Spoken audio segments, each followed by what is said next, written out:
குருகிராமில் மழை பெய்து கொண்டிருக்கும் போது மரத்தின் அடியில் நின்றிருந்தவர்களை மின்னல் தாக்கியதில் சம்பவ இடத்திலேயே சுருண்டு விழுந்து பதபதைக்கும் சிசிடிவி காட்சிகள் வெளியாகியுள்ளன. ஹரியானா மாநிலம் குருகிராமில் குடியிருப்பு வளாகம் ஒன்றில் தோட்ட பணியாளர்கள் 4 பேர் மழையில் நனையாமல் இருக்க அங்கிருந்த மரத்தின் அடியில் ஒதுங்கியுள்ளனர். அப்போது எதிர்பாராத விதமாக மரத்தின் மீதும் அவர்கள் மீதும் மின்னல் தாக்கியதில் 4 பேரும் படுகாயமடைந்து சுருண்டு விழுந்தனர்.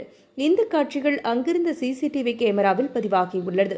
உடனடியாக காயமடைந்தவர்களை அருகில் இருந்தவர்கள் மீட்டு மருத்துவமனைக்கு கொண்டு சென்றனர். அங்கு அவர்களுக்கு தீவிர சிகிச்சை அளிக்கப்பட்டது. அவர்களில் ஒருவர் சிகிச்சை பலனின்றி உயிரிழந்தார். மீதமுள்ள 3 பேர் அபாய கட்டத்தை தாண்டி உள்ளதாக மருத்துவர்கள் தகவல் தெரிவித்துள்ளனர். இடி மின்னல் நேரங்களில் மரத்திற்கு கீழே ஏன் நிற்கக்கூடாது என்பதற்கு இந்த சம்பவம் வீடியோ ஒரு எடுத்துக்காட்டாக அமைந்துள்ளது.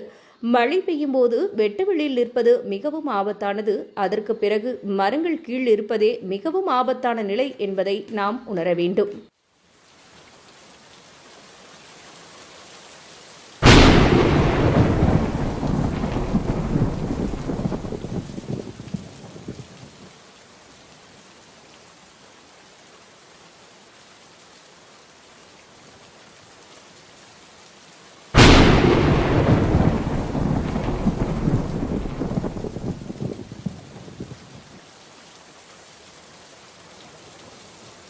இதுபோன்ற செய்திகளை மேலும் தெரிந்து கொள்ள எங்களது யூடியூப், ஃபேஸ்புக் மற்றும் ட்விட்டர் ஆப்களை சப்ஸ்கிரைப் செய்யவும்.